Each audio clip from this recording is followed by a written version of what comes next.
डॉगनी cafe में दोस्तों आपका स्वागत है। दोस्तों आज हम जानेंगे कैट में होने वाली स्केबीज़ के बारे में।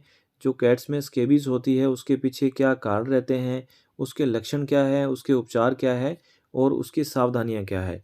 तो दोस्तों इसी के बारे में जानेंगे। तो सबसे पहले आप हमारे चैनल को सब्सक्राइब कर लीजिए, बेल आइकन के बटन को भी दबा दीजिए। तो आइए दोस्तों शुरू करते हैं। दोस्तों जो आप स्क्रीन पे एक कैट देख रहे हो, ये एक स्ट्रे कैट है जो आवारा मिली थी। और ये क्या है कि बहुत ज़्यादा स्केबीज़ से क्रोनिक स्टेज में जो प्रभावित है, जिसकी वजह से क्या है इसको काफ़ी वीकनेस हो चुकी है। इसके लगभग पूरे शरीर पे स्केबीज़ के जो लक्षण हैं दिखाई देने लग रहे हैं और इसकी जो स्किन की पपड़ी है वो भी उतरने लगी है, स्किन भी वहाँ से डैमेज होने लगी है।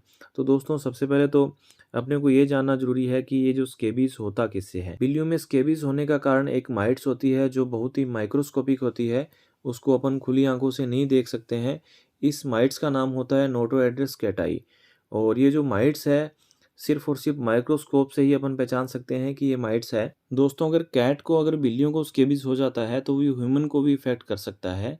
तो इसलिए क्या है कि जब भी आपको लगे कि आपकी बिल्ली को स्केबीज़ या स्किन डिजीज़ से संबंधित कोई समस्या है तो आप तुरंत पशु चिकित्सक को दिखाएँ। और ये जो स्केबीज़ है बहुत ही हाईली कंटेजियस जो डिज़ीज़ है, बहुत जल्दी ये इफ़ेक्ट करती है, बहुत जल्दी ये फैलती है। और दूसरा क्या है कि अगर किसी बिल्ली को स्केबीज़ है और वो स्वस्थ जो बिल्ली है उसके संपर्क में आती है तो उसको भी ये जो स्केबीज़ हो सकती है। बहुत जल्दी ये जो स्वस्थ कैट को ये इफ़ेक्ट करती है। अगर क्या है कि अपन टॉवल यूज़ कर रहे हैं, जो बिल्ली के लिए यूज़ कर रहे हैं, अपन खुद यूज़ कर रहे हैं या स्वस्थ बिल्ली के लिए यूज़ कर रहे हैं, तो टॉवल से भी ये फैल सकता है। या अपन उसको बेड पर रख रहे हैं या जो बिल्ली का अलग से उसका जो सोने का आपने बिस्तर लगा रखा है, तो इस तरह से भी ये क्या है कि फैलने के चांसेस रहते हैं दोस्तों। अब दोस्तों बात करते हैं कि स्केबीज़ के जो लक्षण क्या रहते हैं। अगर कैट्स में स्केबीज़ हो जाता है तो उसके लक्षणों में क्या है कि सबसे पहले उसकी जो स्किन पे इरिटेशन होगा, बहुत तेज़ से उसको खुजली होगी और वो अपने आप को स्क्रैच करेगी। और स्क्रैच वो इतना ज़्यादा कर लेती है कि वहाँ पे उसको क्या है कि ब्लड आने लग जाता है। और ये खून इतना ज़्यादा आता है कि बाद में क्या है कि आपको ये जगह-जगह देखने को मिलेगा। और दूसरा क्या है कि वहाँ उसको एलोपेशिया होने लग जाएगा, बाल उसके झड़ने लग जाएँगे। और बाद में उसकी जो स्किन है, जैसा कि आपने इस बिल्ली को आप देख रहे हो, जैसे इसकी स्किन डेड हो गई है।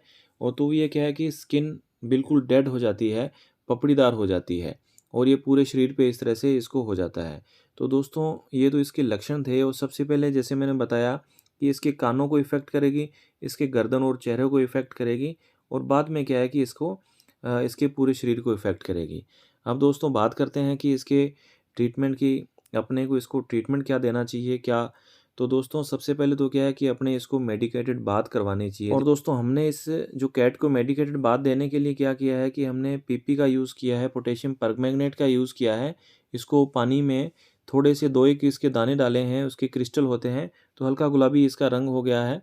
तो हमने क्या है कि इससे इसकी बाथ करवाई है। और बात करवाने के बाद क्या है कि हमने इस पे एक लोशन यूज़ किया है। अगर सल्फ़र का कोई लोशन या क्रीम मिल जाए, वो कैट्स के लिए सबसे बेस्ट है स्केबीज़ के अंदर। पर हमारे पास यहाँ वोकाज़ोल हमने यूज़ किया है, तो वोकाज़ोल आप लोशन लगाएँ। और इसके साथ में क्या है कि कुछ एंटीबायोटिक भी अपने को देने होंगे और कुछ इस कैट को मल्टीविटामिन भी अपने को देने होंगे। क्योंकि ये जो कैट है ये बहुत ही क्रोनिक स्टेज में इसको जो स्केबीज़ हो गया है, जिस वजह से ये बहुत ही वीक हो चुकी है। और स्किन भी क्या है कि इसकी जो डेड हो चुकी है एक तरह से। और साथ में क्या है कि अगर शुरुआती स्टेज में हो तो वहाँ पे अपन क्या है कि स्पॉट ऑन सॉल्यूशन अपन ले सकते हैं, जैसे फिप्रोनिल है, सेलामेक्टिन है। इस तरह से अपन स्पॉट ऑन सॉल्यूशन का भी कैट में यूज़ कर सकते हैं। कैट्स के लिए अलग से स्पॉट ऑन सॉल्यूशन भी आते हैं। और साथ में क्या है कि अपन अमिटाज जो स्प्रे है कैट के लिए आती है, वो अपने 1 वीक में 1 बार उसको यूज़ कर सकते हैं स्केबीज़ के लिए। अगर दोस्तों कैट में स्केबीज हो गया है, उसका डायग्नोस कैसे किया जाता है। जब भी आप अपनी कैट को उसके डायग्नोस के लिए, उसकी जांच के लिए एक डॉक्टर के पास लेके जाते हो, तो वो वहाँ पे 2 तरह से टेस्ट करते हैं। पहला तो है स्किन स्क्रैपिंग टेस्ट और दूसरा है टैप स्ट्रिप मेथड। जिसमें क्या है कि स्किन जो स्क्रैपिंग टेस्ट है उसमें क्या है बीपी ब्लेड से जो स्किन का सैंपल लिया जाता है और उसको क्या है माइक्रोस्कोप के अंडर में उसको जो ऑब्ज़र्व किया जाता है, जाँच की जाती है, जहाँ पे क्या है कि माइट्स अपने को इस प्रकार से दिखेगी जो स्क्रीन पे आपको दिख रही है।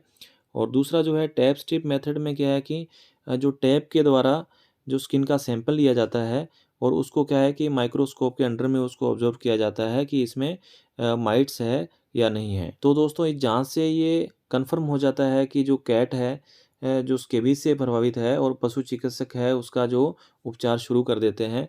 तो दोस्तों ये जानकारी आपको हमारी कैसी लगी? आप ज़रूर बताइएगा। धन्यवाद।